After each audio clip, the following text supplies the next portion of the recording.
ben. Bu torpağın her taşını vətən edip,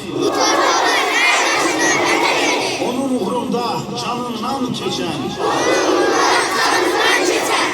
kanıyla tarih yazıp,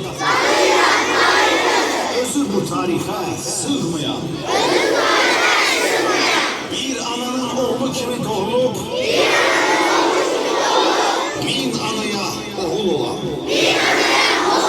havamda, suyumda, şehadet yurdunda,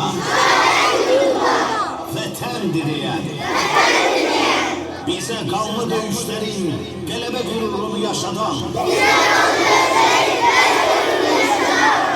üç renkli bayrağımız ucalsın diye,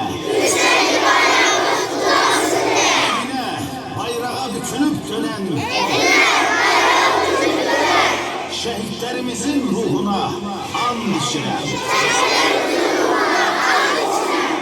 sizi unutmarız, unutturmarız.